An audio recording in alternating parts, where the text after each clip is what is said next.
Chapter 8. A Talk at Home. On Sunday morning, Mr. and Mrs. Arable and Fern were sitting at breakfast in the kitchen.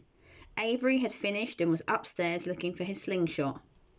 "Did you know that Uncle Homer's goslings had hatched?" asked Fern. "How many?"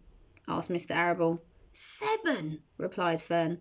"There were 8 eggs, but 1 egg didn't hatch, and the goose told Templeton she didn't want it any more, so he took it away." "The goose did what?"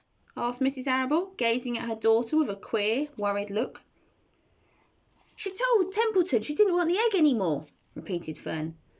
"Who is Templeton?" asked Mrs. Arable. "He's the rat. None of us like him very much," replied Fern. "Who's us?" asked Mr. Arable.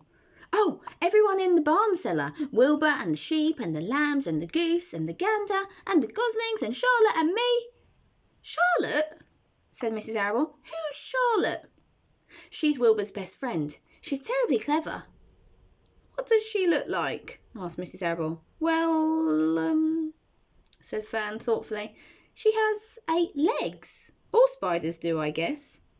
"Charlotte is a spider?" asked Fern's mother. Fern nodded.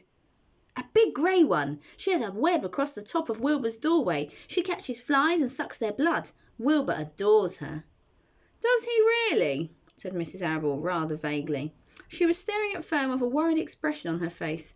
"Oh yes, Wilbur adores Charlotte. Do you know what Charlotte said when the goslings hatched?" said Fern. "I haven't the faintest idea," said Mr. Arable. "Tell us." "Well, when the first gosling stuck its little head out from under the goose, I was sitting on my stool in the corner and Charlotte was on her web. She made a speech. She said, 'I am sure that every one of us is here in the barn cellar will be gratified to learn that after 4 weeks of unremitting effort and patience on the part of the goose, she now has something to show for it.' Don't you think that was a pleasant thing for her to say?" "Yes, I do," said Mrs. Arable. "And now, Fern, it's time for you to get ready for Sunday school and tell Avery to get ready. And this afternoon you can tell me more about what goes on in Uncle Homer's barn. Aren't you spending quite a lot of time there? You go almost every afternoon, don't you?" "I like it," replied Fern. She wiped her mouth and ran upstairs. After she had left the room, Mrs. Arable spoke in a low voice to her husband. "I worry about Fern," she said. "Did you hear the way she rambled on about the animals, pretending that they talked?" Mr. Arable chuckled. "Maybe they do talk," he said.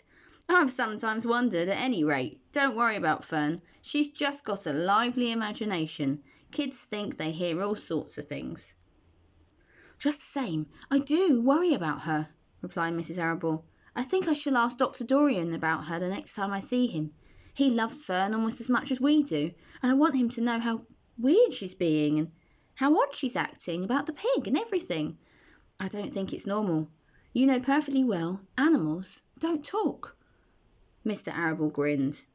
"Maybe our ears aren't as sharp as Fern's," he said.